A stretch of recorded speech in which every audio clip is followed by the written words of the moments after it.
오늘도 주님 앞에서 함께 예배드리는 모든 성도님들 삶 속에 우리 주님이 주시는 신령한 은혜와 은사와 복이 늘 충만할 수 있기를 간절히 축복합니다. 지난 주간 이제 추석 명절들 보내셨는데 하나님 외에 다른 신이 없다고 했는데 여러분 어떻게 잘 보내신 거죠? 추석 명절에 조상신을 숭배한다든지 이렇게 하면 절대 안 되고, 오히려 열매를 거둘 수 있는 풍성함을 주신 하나님을 기억하면서 감사하는 그런 절기를 우리가 삼아야 되는 점이 있습니다. 우리가 지난주에 이어서 오늘 또 십계명 두 번째 말씀을 듣는데요, 오늘 우리가 읽은 말씀에서 보면 4절 말씀에서 너희는 너희가 섬기려고 위로 하늘에 있는 것이나 아래로 땅에 있는 것이나 땅 아래 물속에 있는 어떤 것이든지 그 모양을 본떠서 우상을 만들지 못한다라고 하는 이런 말씀을 하나님이 주고 있습니다. 지금 여기서 이제 모양을 본떴다라고 하는데, 이걸 이제 우리가 창세기에 있는 말씀을 보면 형상이다라고 하는 그 말씀을 볼 수 있거든요. 창세기 1장과 2장에서 이제 하나님이 우리가 우리의 형상을 따라 사람을 만들고 우리가 만든 모든 것들을 다스리게 하자라고 하시는 그 대화하는 장면이 기록되어 있습니다. 그래서 저와 여러분들은 하나님의 형상대로 지음받은 자들이다라고 하는 이 고백을 우리는 하고 있습니다. 그런데 지금 하나님께서 십계명을 주시면서 두 번째 계명에서 하늘 위의 것이든지 땅 위의 것이든지 땅 아래 물속에 있는 것이든지 그 어떤 것의 형상도 만들지 말라라고 하는 이 말씀을 먼저 하고 계세요. 왜냐하면 사람들이 그 형상을 만든다고 하는 것은 기념한다는 거거든요. 기억하고 기념한다고 하는 거예요. 그런데 그것들이 창조주도 아니고 우리를 구원하는 자들도 아닌데 어떤 형상을 만들어 놓고 복을 빌고 그 형상에게 기도한다고 하는 것 자체가 말이 안 맞는 그런 부분이거든요. 우리가 지난주에 말씀을 쭉 들었지만 하나님 외에는 다른 신이 없습니다. 여러분 이거 인정되세요? 이건 믿어지세요? 오직 하나님만 창조주이시고 유일한 구원자가 되시는 겁니다. 그런데 하나님이 아닌 다른 존재, 다른 영적인 존재, 이제 천사들 중에서 타락한 천사들이 있잖아요. 자기 지위를 떠난 천사들, 그들이 이제 예수님에게도 절받으려고 했고 사람에게도 절받으려고 하는 이런 모습들이 있거든요. 그런데 사람들이 참 연약해요. 눈에 보이지 않는 하나님에 대해서는 눈에 보이지 않기 때문에 없다라고 해버리는 거예요. 그러다 보니까 어떤 일들이 일어나냐, 눈에 보이는 어떤 형상을 만들어 놓고 그것이 우리 신이다 하면서 그 앞에 엎드려 절하는 이런 모습들이 있다는 거거든요. 눈에 보이지 않는다고 없는 게 아니라 너무 크기 때문에 우리 눈에 보이지 않을 뿐이라는 거거든요. 이걸 우리가 기억하셔야 돼요. 하나님은 온 우주보다도 더 크신 분이신데 우리 육의 눈으로 하나님을 볼 수는 없습니다. 그런데 사람들은 그 하나님이 이것이다라고 하면서 어떤 모양을 만들고 형상을 만들려고 하는 이런 일들이 많이 일어나고 있습니다. 심지어는 모세가 시내산에서 시내산 꼭대기에 올라갔을 때 이스라엘 백성들이 모세가 내려오는 데까지 40일이 걸리는데 시간이 오래 걸리다 보니까 사람들이 아론에게 따지기 시작합니다. 하나님은 정말 어디 계시냐? 그리고 우리를 여기까지 이끌고 온 모세는 도대체 어디 있느냐라고 하면서 모세를 향해 원망하고 불평합니다. 우리에게 보이는 신을 만들어내라라고까지 요구를 합니다. 그러니까 아론이 그들에게 하는 말이 뭐냐면, 너희가 가지고 있는 금붙이들, 귀걸이, 목걸이, 팔찌, 반지, 그런 금붙이들을 가지고 와라 해서는 송아지의 형상으로 신은 상을 만들고는 그것이 우리를 출애굽시킨 하나님이다라고 하면서 그 앞에서 막 노래로 부르고 춤도 추는 이런 장면들이 있었잖아요. 그게 왜 그런 일들이 일어나느냐 했을 때 사람들이 눈에 보이는 것만 믿으려고 하는 이런 연약한 모습 때문에 그런 일들이 일어나게 되는 겁니다. 여러분, 눈에 보여야만 그게 신인가요? 아니에요. 우리 하나님은 눈에 보이지 않지만 더 강력한 힘을 가지고 계시고 더 큰 능력을 가지고 계신 분이 우리 하나님이십니다. 그런데 사람들에게 지금 하나님께서 나 외에 다른 신은 없다라고 분명 말씀하셨지만 지금 이어서 바로 하신 말씀이 어떤 것의 형상도 만들지 말라라고 하는 그 말씀을 하시거든요.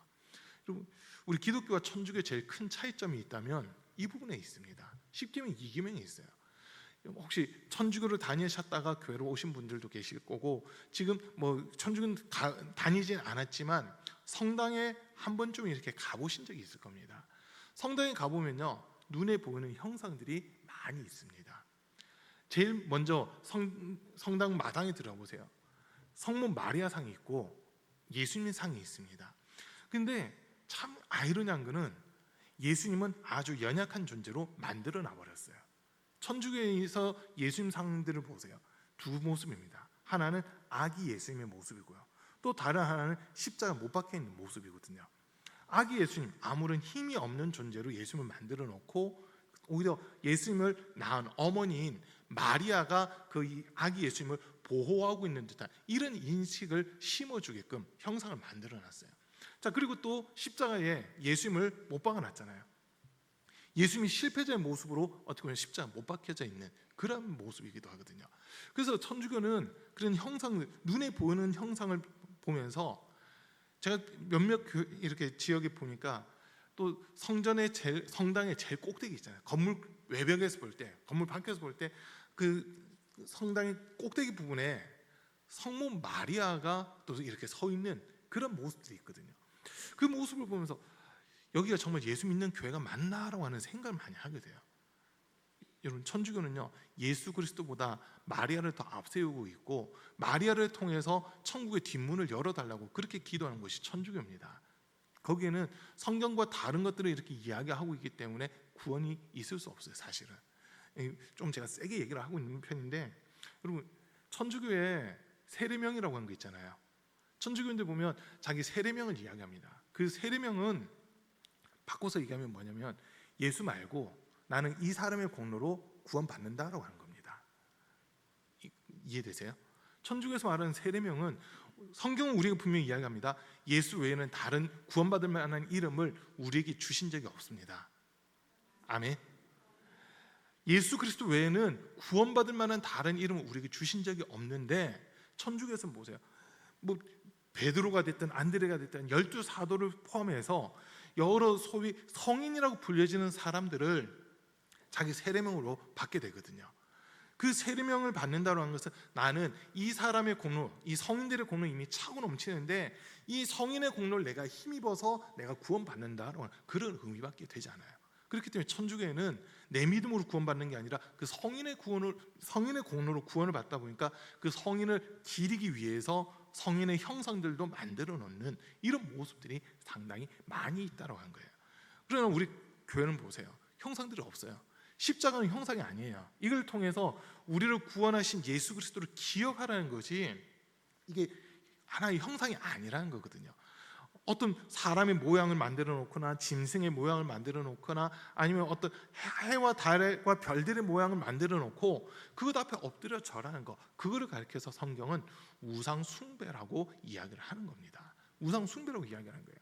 자, 하나님께서 지금 우리에게 다른 어떤 것의 형상도 모양도 본떠서 만들지 말라, 형상을 만들지 말고 그것들에게 엎드려 절하지 말라라고 말씀하신 것은, 찬양받고 예배받고 경배받으실 분은 오직 하나님 한 분밖에 없다는 겁니다.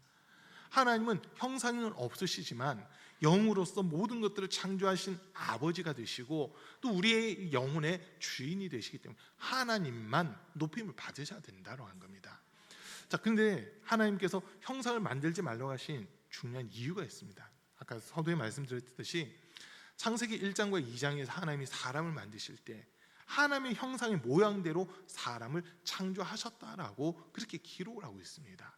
사람을 통해서 하나님은 영광 받으시겠다라고 하는 그런 의미가 여기 담겨져 있는 거거든요. 여러분, 짐승들이 주님께 예배한다는 소리 들어보셨습니까? 짐승은 예배할 수 없습니다. 이유는요, 짐승에게는 혼은 있지만 영은 없거든요. 짐승에게는 영이 없기 때문에 하나님께 예배를 드릴 수가 없어요. 그러나 우리 사람은 하나님의 형상대로 지음받은 사람 속에는 하나님이 영을 주셨기 때문에 그 영으로서 우리가 하나님을 찬양하고 하나님께 예배할 수 있는 그 권한을 얻게 된 겁니다. 영적인 존재이기 때문에 하나님께 예배드릴 수 있고 찬양할 수 있다고 하는 거거든요. 이걸 우리는 잘 기억을 하셔야 되는 거예요. 하나님이 우리에게 그 어떤 것의 형상도 만들지 말라고 하는 것은, 하나님은 먼저 우리 안에 내주하고 계신다는 거거든요. 우리 안에 계시는 거예요. 그렇기 때문에 우리 안에서 선한 양심이 작동을 하면서 하나님께 나아가도록 이끌고 있는 그런 모습들이 나타나고 있습니다. 베드로전서 3장 21절 말씀 한번 좀 띄워주세요. 베드로전서 3장 21절인데요. 한번 같이 읽어봅니다. 시작. 물은 예수 그리스도께서 부활하심으로 말미암아 이제 너희를 구원하는 표니 곧 세례라. 이는 육체의 더러운 것을 제하여 버림이 아니요 하나님을 향한 선한 양심의 간구니라. 자, 지금 베드로가 세례를 설명하면서 뭐라고 얘기하냐면 하나님을 향한 선한 양심의 간구다라고 하는 이 이야기를 한 겁니다. 내가 예수 그리스도를 구주로 영접하고 또 예수 그리스도를 믿는다고 하는 것은 내 육체 요구가 아니라 내 안에 있는 영의 요구라는 거거든요. 내 안에 계신 영이 그 믿음의 고백, 예수님은 그리스도시요 살아계신 하나님의 아들이십니다라는 이 믿음의 고백을 통해서 우리를 하나님께로 이끌어가는 그 증거가 된다고 하는 거예요. 그 증거로서 우리가 세례를 받는다라고 지금 이렇게 소개를 하고 있는 거거든요. 그리고 예수님께서도 하신 말씀이 천국이 여기 있다 저기 있다 해도 너희는 믿지 마라. 하나님 나라는 너희 안에 있다라고 하는 말씀하시잖아요. 우리 하나님께서 성령으로 우리 안에 거하시면서 우리를 통해 찬양, 영광, 경배를 받고 계시기 때문에 그 어떤 것의 형상도 만들 필요가 없다고 하는 겁니다. 눈에 보는 어떤 형상을 만든다고 하는 것은 바꿔서 얘기하면요, 주님이 내 안에 안 계신다고 생각하니까 만드는 거예요. 그러나 주님이 내 안에 계시잖아요. 주님이 내 안에 계시기 때문에 우리는 그런 것들을 만들 이유가 없고 만들 필요가 없다고 하는 거, 그거를 우리가 기억하게 되는 거고요.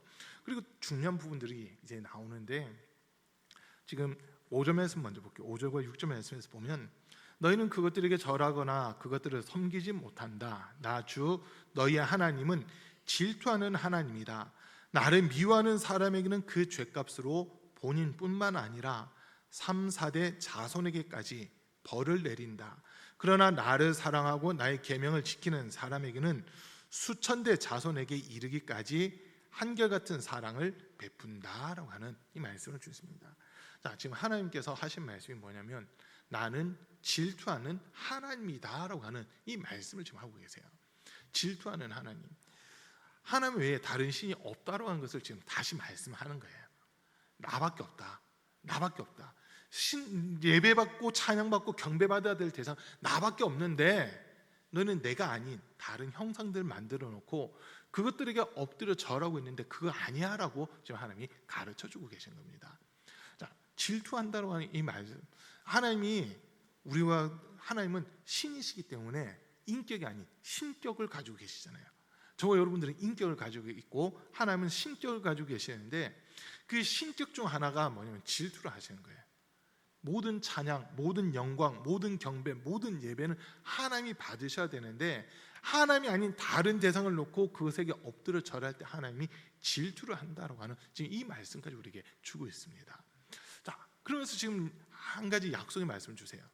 하나님을 사랑하는 자와 사랑하지 않는 자, 하나님께만 예배하는 자와 다른 신상들을 만들어 놓고 그것에게 엎드려 절하는 자에게 대하는 태도가 완전 다르다라고 하는 것을 가르쳐 주시거든요. 먼저는 우상 숭배한 자들, 하나님의 말씀을 듣지 않고 하나님을 사랑하지 않고 온갖 신상들을 만들어 놓고 그것 앞에 엎드려 절하는 사람들에게는 아비로부터 자녀 3, 4대까지 저주가 이르게 한다라고 하는 이 말씀이에요. 자, 여러분, 이 저주라고 하는 게 뭐냐면 그냥 집안이 풍비박산 나는 겁니다. 집안이 그냥 풍비박산 나고 아무것도 남지 않는 그 상황이 되는 거, 그걸 저주라고 이야기하거든요. 북이스라엘의 역사를 한번 보세요.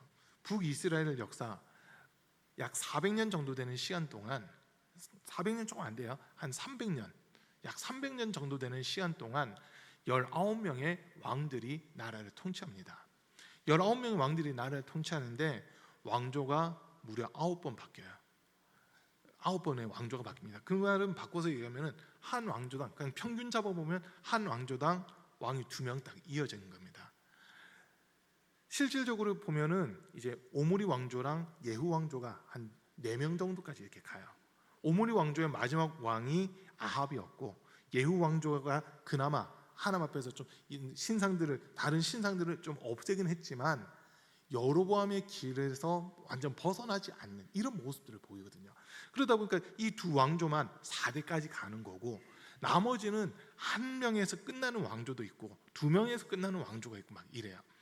제일 짧게 왕으로 있었던 사람은 3개월 있다가 쫓겨나기도 합니다. 그냥 죽기도 해요. 3개월 만에 왕이 교체되는 막 그런 일들도 일어났거든요. 이게 이런 이 모습이 왜 일어났느냐 했을 때, 북이스라엘은 여로보암이라는 왕을 통해서 하나님이 다윗의 집안에 사실 경고를 주신 거였거든요. 솔로몬이 온갖 우상을 만들기도 하고, 그리고 솔로몬이 부인이 1000명이다 보니까 그 부인들을 위해서 신상들을 만들고 산당들을 지어주고 제사장들을 붙여줬잖아요. 그것에 대한 경고로서 하나님이 남유다와 북이스라엘이 갈라지게끔 하셨고, 북이스라엘의 여로보암을 세우시면서 말씀하신 게 있어요. 하나님께만 예배드리라는 거였습니다. 우상을 섬기지 말고 하나님께만 예배드려라라고 하는 것을 요청하셨지만, 여로보암은 이스라엘 백성들이 예루살렘 성전 가서 예배드리다가 마음이 움직여서 그냥 우리가 유대 땅으로 가겠다 이러면 안 된다 해가지고 단이라고 하는 지역과 베델이라는 지역 두 군데다가 금신상을 만들잖아요. 금송아지 신상을 만들고, 제단도 예루살렘 성전에 있는 제단보다 5배나 더 큰 제단을 만들게 돼요. 그러면서 거기서 제사를 드려라, 예루살렘 굳이 안 가도 된다, 여기서 이 금송아지 앞에서 예배를 드리면 된다라고 하면서 우상 숭배를 하게끔 만들었거든요. 그러다 보니까 북이스라엘은 이 19명의 왕들 중에서 아합이라고 하는 사람 빼고는 전부 다 여로보암의 길로 가요. 아합은 여로보암보다 더 악한 왕으로 평가받는 왕이거든요. 그러니까 이 모든 왕조들이 하나님을 섬긴다는 명목으로 금송아지를 만들어놓고 그 앞에 엎드려 절한 결과가 뭐냐? 집안들이 망하는 거였습니다. 살해당하고 그리고 이게 폭동이 일어나고 난리가 나면서 쿠데타 같은 것들이 일어나면서 왕들이 전부 다 왕조가 바뀔 때마다 제일 무서운 건 뭐냐면, 다 기존에 있던 왕들이 살해되고 새로운 왕조가 세워졌다는 겁니다. 기존 왕조가 살해되고 새로운 왕조가 시작된 이 모습이 북이스라엘에서 계속 반복적으로 있었다는 거거든요. 그러니까 이게 3, 4대까지 가기 전에 그 집안이 이미 다 폭삭 망해버리는 이런 모습들이 실질적으로 있었다고 하는 거, 그걸 우리가 기억할 수 있습니다. 그런 반면 하나님을 섬긴 남유다는 어때요? 하나님이 다윗 한 사람 때문에 약속하신 말씀이 있잖아요. 다윗의 왕조가 영원토록 이어질 것이다 라고 하는 이 말씀이거든요. 다윗의 왕조가 영원토록 이어지는데, 남유다의 역사만 놓고 보면 마지막 왕인 시드기야까지 20명의 왕조, 그 중에서 아달랴라고 하는 한 사람을 빼고는 전부 다 다윗의 후손입니다. 아달랴 여왕 빼고는 전부 다 다윗의 후손이거든요. 그들은 중간중간에 우상 섬긴 왕들도 있지만은 그래도 다시 하나님 앞에 돌아와서 회개하기도 하고 예배를 드리기도 하고 절기를 지키기도 하고 율법의 말씀들을 들으면서 이게 하나님 뜻이구나라고 순종하는 이런 모습들을 보였어요. 그러다 보니까 그 다윗의 혈통을 타고 마태복음 1장에 있는 내용을 보면요, 다윗의 혈통을 타고 예수 그리스도가 태어나시는 이 모습들을 우리가 볼 수 있잖아요. 예수 그리스도는 영원한 왕이시기 때문에 하나님이 다윗에게 약속하신 말씀들이 그대로 이루어지고 있는 겁니다. 아멘. 그리고 다른 왕들은 뭐 40년이 있었다, 56년이 있었다, 뭐 몇 년이 있었다 이런 이야기를 하지만 우리 예수님은요 그냥 영원한 왕이세요. 영원한 왕이시기 때문에 이 다윗에게 약속하신 하나님의 약속의 말씀들이 예수 그리스도를 통해서 영원토록 왕이 있을 것이라는 이 말씀들이 온전히 이루어졌다라고 한 겁니다. 이루어진 거예요. 그래서 우리는 이 말씀 보면서 하나님 사랑하는 자들에게는 하나님 이런 복을 주시는구나라고 하는 것을 우리가 인정할 수밖에 없다는 거거든요. 미국에 이제 그 복음주의를 처음 얘기할 때 어떤 한 목사님 계시는데, 이 분이 청년 시절에 자기 친구랑 같이 퇴근하고 나서 술을 마시러 간 거예요. 술을 마시러 갔는데 교회 종소리가 들리는 겁니다. 그때 마음이 막 움직이면서 나 교회 가야 되겠다, 술 그만 마시고 교회 가자라고 친구에게 얘기해요. 근데 그 친구는 분위기 망치지 말고 술 마시자라고 이야기하다가 둘이 그냥 헤어지게 되거든요. 그래서 이 사람은 교회로 가고 친구는 그냥 끝까지 술 마시고 집으로 돌아가요. 미국에서 이제 그 후손들을 조사를 해본 거예요. 조사를 해봤는데 이때 교회로 가신 분이 그때 회개하고 은혜 받고 목회자가 되면서 복음을 전하는 그런 분이 돼요. 죄송해요, 제가 지금 이름을 잊어버렸어요. 이분의 후손들을 조사해 보니까 200년인가 지나서 그 후손들을 조사를 해봤거든요. 조사를 해보니까 대학 총장들이 상당히 많이 있었고요. 후손들 가운데 대학 총장 20명 이상 이렇게 있었고, 그리고 정치하는 사람들, 도지사급에 해당되는 사람들도 많이 있고, 그리고 또 사장들도 상당히 많이 있고, 사회적으로 많이 이렇게 인정받고 출세했다고 하는 사람들이 그 후손들 거의 다 있어요. 그런 반면 이 아니다라고 하면서 술 마시러 갔던 그 친구의 후손들도 200년 후에 이렇게 후손들을 살펴보니까 그 후손들 중에는 알코올 중독자가 제일 많고요. 그 다음에 이제 온갖 절도범, 강도, 살해범 뭐 이런 사람들이 쭉 있는 거예요. 그 후손 가운데 절반은 교도소에 들어갔던 사람들이 된 거고, 뭐 이제 덕망이 있다, 아니면 목회자가 됐다, 선교사가 됐다 한 사람도 나오잖아요. 먼저 얘기했던 그 친구에게는 선교사도 많이 나오고 목회자도 나오고, 그리고 대학 총장들도 나오고, 그리고 이제 법조인들도 나오고 한 막 이런 모습들, 그 집안이 이렇게 비교되는 그런 이야기가 하나 있거든요. 이렇게 보면서 하나님의 약속의 말씀이 빗나가는 것이 하나도 없구나라고 하는 것을 깨닫게 되는 겁니다. 자, 이분은 정말 그 자손들이 대대로 믿음을 이어가다 보니까 하나님이 주신 복도 함께 누리게 되는 그런 모습이거든요. 그런 반면 이 친구는 교회 정서를 듣고도 주님이 부르신다는 것을 전혀 무시하면서 자기 길로 가버렸을 때 그 후손들도 다 범죄자가 되고 죄악 가운데 가는 이런 집안이 되어버렸다는 거예요. 이걸 보면서 우리가 하나님을 사랑하고 하나님께만 예배드리고 정말 주의 이름만 높이면 하나님께서 우리의 삶은 책임지시고 보장하시는구나라고 하는 거, 그걸 깨닫게 되는 부분이거든요. 우리 성도님들의 삶에서 그런 은혜가 있기를 축복합니다. 하나님이 우리 삶을 책임져 주시고요, 우리 후손들이 잘 되게 해주시고 복을 누릴 수 있는 그런 은혜가 있기를 간절히 축복합니다. 그 시작이 뭐냐? 하나님만 예배 받으시고 경배 받으시고 영광 받으실 분이시다라고 하는 것을 우리가 정확하게 인식하고 있어야 되는 거예요. 그 모습이 지난주에 우리가 들은 말씀으로는 마음을 다하고 뜻을 다하고 힘을 다해서 하나님을 사랑하는 거고요, 오늘 말씀으로는 어떤 것의 형상도 만들지 않고 우상을 만들지 않고 그것에게 엎드려 절하지 않으면 하나님이 이런 복을 주겠다라고 약속을 하시는 겁니다. 자, 그리고 이제 중요한 부분 하나 말씀드릴게요. 하나님이 왜 이렇게까지 말씀하셨냐? 마태복음 22장에서 보면요, 바리새인들이 예수님께 질문합니다. 로마 황제에게 세금을 바치는 것이, 가이사에게 세금을 바치는 것이 옳은 겁니까? 라고 하는 이 질문을 하거든요. 그때 예수님께서 하신 말씀이 동전을 하나 내게 보여봐라. 그 동전에 누구의 형상이 새겨져 있느냐라고 하는 말씀하시잖아요. 다들 가이사의 형상입니다 라고 대답을 해요. 그러니까 예수님의 대답이, 가이사의 형상이 기록되어 있다면 그것은 가이사의 것이니까 가이사에게 주고 하나님의 것은 하나님께 드려라 라고 하는 이 말씀을 예수님이 하시거든요. 이제 전 여기서 한 가지 힌트를 얻게 되는 거예요. 우리는 하나님의 형상대로 지음받았다고 했잖아요. 더 정확하게 얘기하면 우리가 하나님의 형상은 아니에요. 하나님의 형상의 모양대로 우리가 지음을 받은 거거든요. 그러면 성경은 하나님의 형상이 누구라고 가르쳐 주느냐, 지금 요거 잠깐 보려고 하는 겁니다. 고린도후서 4장 4절입니다. 고린도후서 4장 4절 말씀입니다. 고린도후서 4장 4절 우리 한번 같이 읽습니다.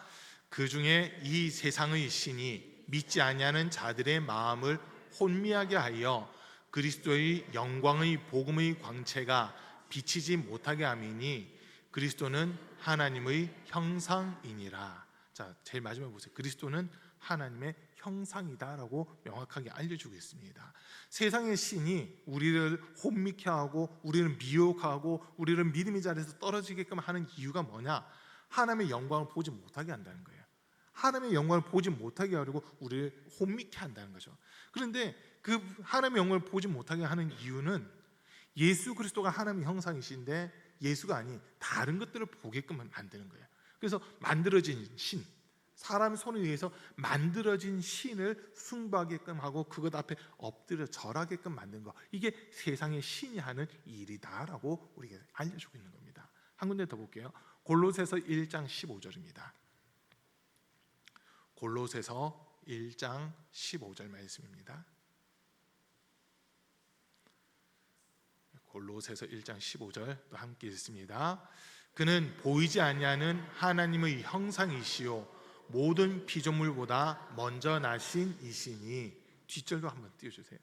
만물이 그에게서 창조되되 하늘과 땅에서 보이는 것들과 보이지 않는 것들과 혹은 왕권들이나 주권들이나 통치자들이나 권세들이나 만물이 다 그로 말미암고 그를 위하여 창조되었고. 아멘. 자 보세요. 지금 예수 그리스도가 하나님의 형상이다라고 이야기를 하면서 태초부터 계셨다는 거예요. 태초부터 계셨고 이 예수 그리스도로 말미암아 이 세상에 있는 모든 만물들이 창조가 되었다라고 하는 이 이야기를 골로새서에서 지금 하고 있잖아요. 이 고린도후서도 그렇고 골로새서도 그렇고 다 바울이 쓴 서신들인데 바울은 명확하게 인정하는 거예요. 하나님의 형상은 예수 그리스도밖에 없다라고 하는 것을 인정하고 있는 겁니다. 그래서 우리가 하나님의 형상대로 지음 받았다고 하는 이 말을 바꿔서 얘기하면 예수 그리스도를 본으로 삼고 우리를 창조하셨다라고 하는 거예요. 그래서 우리의 삶의 목표는 예수 그리스도를 닮아가는 거, 예수 그리스도의 성품, 예수 그리스도의 인격, 예수 그리스도의 마음을 닮아가야 되는 거, 그게 우리 성도들의 모습이 된다라고 하는 겁니다. 끝까지 예수님 닮아가는 성도님들 될 수 있기를 축복합니다. 하나님의 형상은 예수 그리스도밖에 없는데 아까 마태복음 22장에 있는 말씀처럼 하나님의 것은 하나님께, 가해사의 것은 가해사에게 했잖아요. 우리에게 하나님의 형상을 주셨다는 것은 우리를 하나님의 것으로 삼으셨다는 거예요. 하나님의 자녀가 되게끔 해주셨고 하나님의 작품이기도 하고 하나님의 소유라고 하는 이런 것을 우리에게 가르쳐 주시는 거거든요. 하나님의 백성, 하나님의 소유이기 때문에 당연히 하나님께만 예배드리고 하나님께만 영광을 돌려드려야 된다라고 하는 겁니다. 찬양 받으실 분이 하나님이시오, 영광 받으실 분이 하나님이시오, 예배 받으실 분이 하나님이시기 때문입니다. 여러분, 그래서 예배 성공자가 인생의 성공자가 된다고 하는 것은, 예배 성공한다는 것은 내가 하나님을 사랑한다는 것을 표현한 거잖아요. 그것을 하나님이 받으신 거예요. 그것을 받으시고서 우리의 삶 속에 필요한 것이 없나, 무엇이 필요하나, 내가 공급해 줘야 되겠다, 내가 채워 줘야 되겠다, 내가 지키고 보호해 줘야 되겠다라고 하나님이 작정을 하신다는 거거든요. 우리가 주님을 위해서 일을 하면 주님은 우리를 위해서 일하시는 이 모습이 되는 겁니다. 근데 많은 분들이요, 주님 위에 한동안 하면서 눈에 보이는 어떤 형상들을 만들어 놓고 이게 하나님이야 라고 하고 있다는 거예요. 여러분, 절대 형상 만드시면 안 됩니다. 찬양과 예배는 하나님만 받으셔야 되는데 어떤 형상 만들어 놓고 그게 신이다 하는 순간 우리는 질투하는 하나님이 우리에게 저주를 내릴 수밖에 없다는 거예요. 형상이 아니라 예수 그리스도를 통해서 우리를 구원하시고 우리를 자녀 삼으신 하나님께만 우리가 가까이 나갈 때, 너가 나를 기억하고 있구나, 너가 나를 인정하고 있구나, 너가 나를 사랑하고 있구나라고 하면서 하나님이 우리에게 복을 주신다라고 하는 겁니다. 그래서 우리 사랑하는 성도님들, 우리가 일평생 그 어떤 것의 형상도 만들지 말고 그 형상에 엎드려 절하지도 말고 오직 하나님께만 예배드리고 하나님께만 영광 돌릴 수 있는 그런 우리 성도님들의 삶이 될 수 있기를 주님의 이름으로 간절히 축복합니다.